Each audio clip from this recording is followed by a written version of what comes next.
Welcome to a new big topic in production logistics. We will now spend some time and learn more about forecasting methods. And today we start with some basic forecasting methods.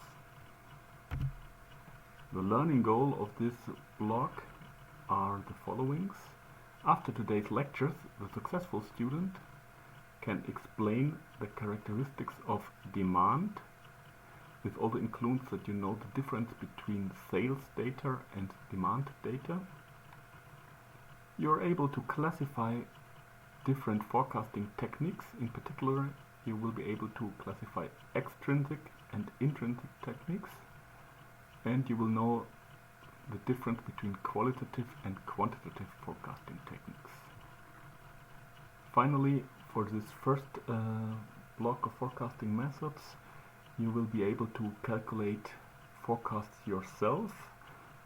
That is, you will be able to calculate moving averages, and you will be able to calculate forecasts based on the exponential smoothing method. Let's have a look at some principles of demand forecasting. What are the foundations of demand forecasting?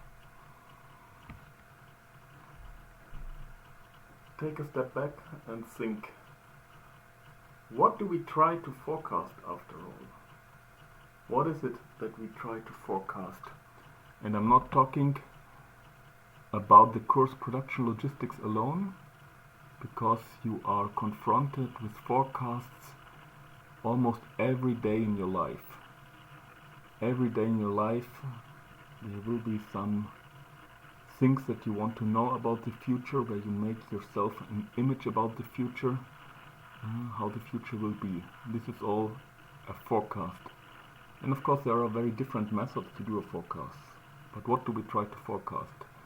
Let's think of different examples. So for Oman, the Vision 2040 includes a forecast about the future of Oman. But there are, let's say, smaller things to forecast as well. You might think about your future job. What is the benefit of having an education at GeoTech versus some other ways of getting an education? What will your future family look like? Maybe this is also a kind of forecast. What will be the life expectancy?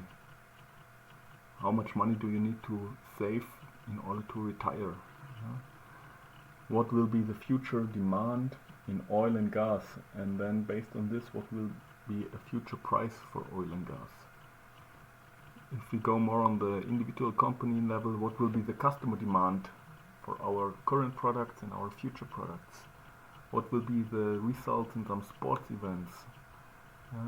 We can also forecast natural events like the weather, of course, or more serious events like earthquakes.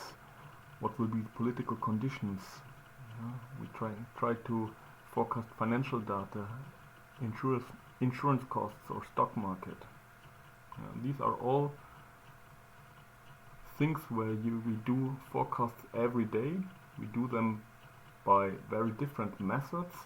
It is of course not the case that we always do a thorough calculation of the forecast, but we just have a model in our mind and have some expectations on which we base the forecast. But in the end, it's always a forecast that we are doing.